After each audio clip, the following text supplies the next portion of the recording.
नमस्ते, मेरा नाम नंद कुमार है। सारे ऑडियंस को फिर से वेलकम है हमारे चैनल में।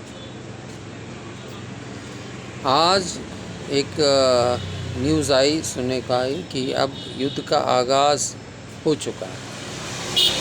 आगाज़ इसलिए हो चुका है हम बता सकते हैं क्योंकि पहली बार है कि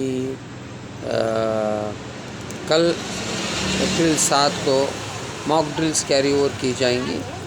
करीबन 290 के करीब डिस्ट्रिक्ट अक्रॉस इंडिया जो सेंसिटिव एरियाज़ है, जहाँ पे ये है कि हमला हो सकता है, वहाँ पे मॉक ड्रिल्स कैरी की जाएंगी ताकि अगर युद्ध का सायरन बजे तो क्या करना है और क्या नहीं करना है उसके बारे में लोगों को जानकारी दे सके। तो इसके लिए मॉक ड्रिल किया जा रहा है। ये पहली बार हो रहा है। मैंने सुना था 1970s में जब जंग हुई थी पाकिस्तान के साथ, उन दिनों ये सायरन वायरन चलता था।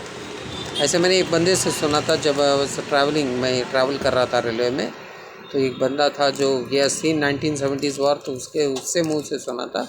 मगर आज वो एक फिर से होने जा रहा है। ये पहली बार हो रहा है।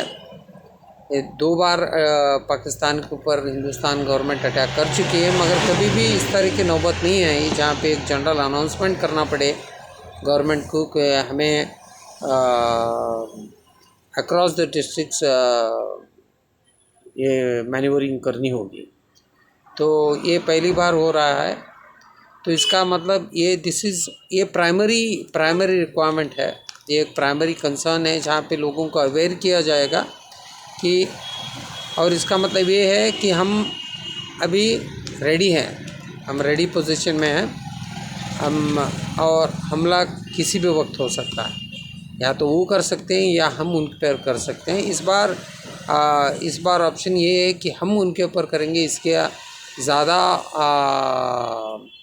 ज़्यादा चांसेस है रादर दैन वो हमारे ऊपर हमला करे, क्योंकि पहले जब 1970s वॉर ले ले, 1960s का वॉर ले ले, और पिछले जो भी वॉर्स हुए हैं उनमें पाकिस्तान प्रबल था, किसी न किसी तरफ से पाकिस्तान प्रबल था, और उन दिनों यूएस का सपोर्ट था। अभी इंटरनेशनल कम्युनिटी में पाकिस्तान का ज़्यादा सपोर्ट नहीं है, और वो खुद एक लॉस मेकिंग कंट्री है, उनकी इकोनॉमी गिर रही है। तो इस वक्त उनके लिए जंग यानी वो मरते हुए आदमी पर जो इंसान मर रहा है, जो डूब रहा है, उसको फिर से डुबाना और ज़्यादा डुबाना हो जाएगा। तो ये वार उनके लिए एक मृत्यु समान है, उस पाकिस्तान के लिए मृत्यु समान है, क्योंकि इस बार जो भी होने जा रहा है वो कंप्लीट होगा। ये सिर्फ सर्जिकल स्ट्राइक नहीं होगा, जैसे सर्जिकल स्ट्राइक हुआ था पुलवामा के बाद, या एयर स्ट्राइक हुआ था पुलवामा के बाद, और उरी का स्ट्राइक हुआ था। उस तरह से ये सर्जिकल स्ट्राइक नहीं होगा, ये कंप्लीट वॉर एक्सरसाइज होगा।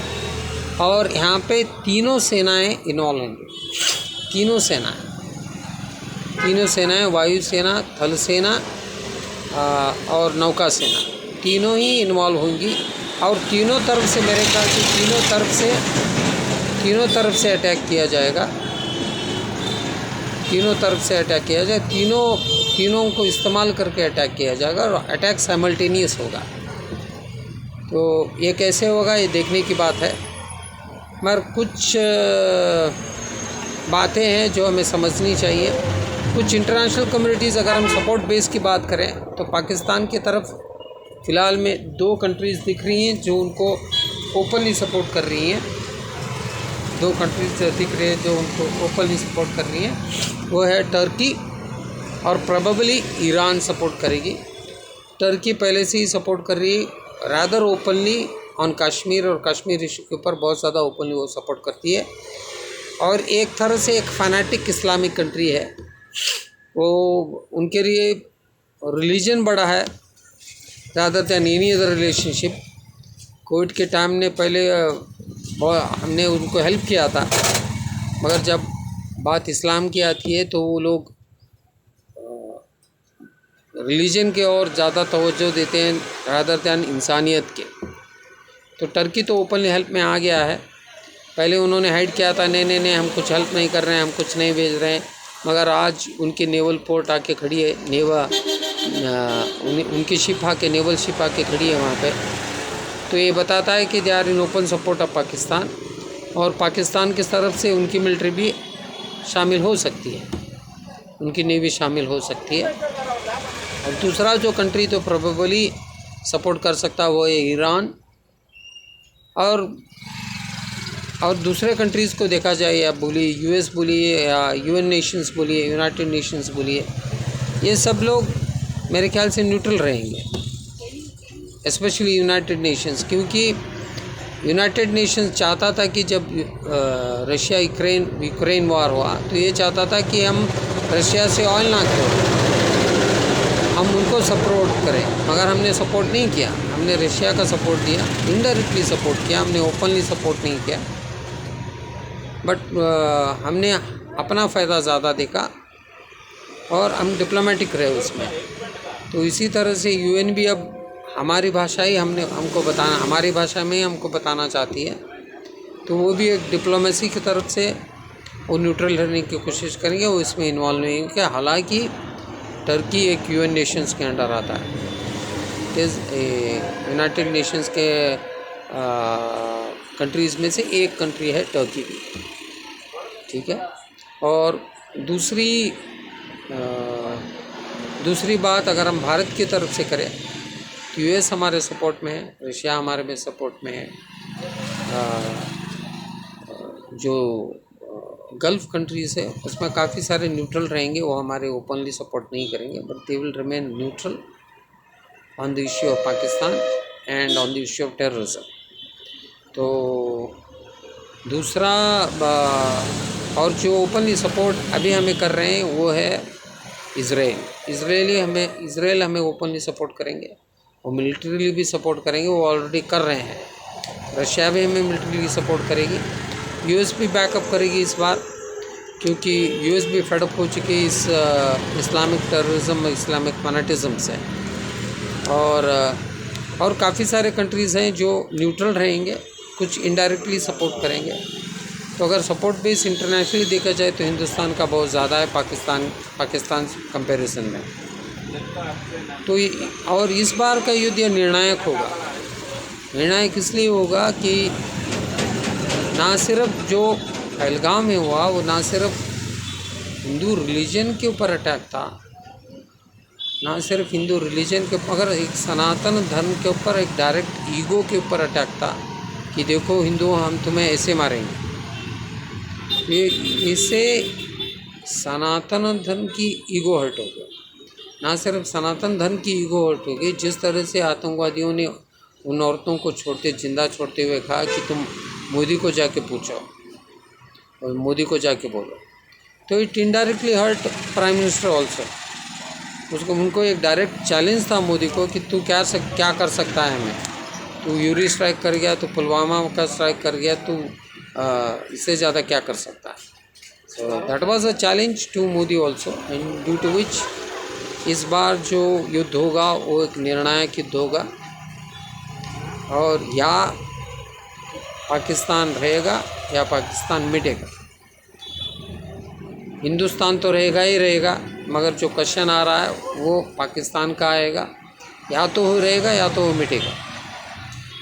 इस बार मुझे लगता है गवर्नमेंट ने ठान रखी है कि इस बार टेररिज्म को ख़त्म नहीं करेंगे, मगर टेररिज्म का रूट कॉज जो है पाकिस्तान, जो टेररिज्म को बढ़ावा देता है, जो टेररिज्म को पूरे दुनिया में एक्सपोर्ट करता है, उसका खात्मा अब इस बार हिंदुस्तान करने जा रहा है।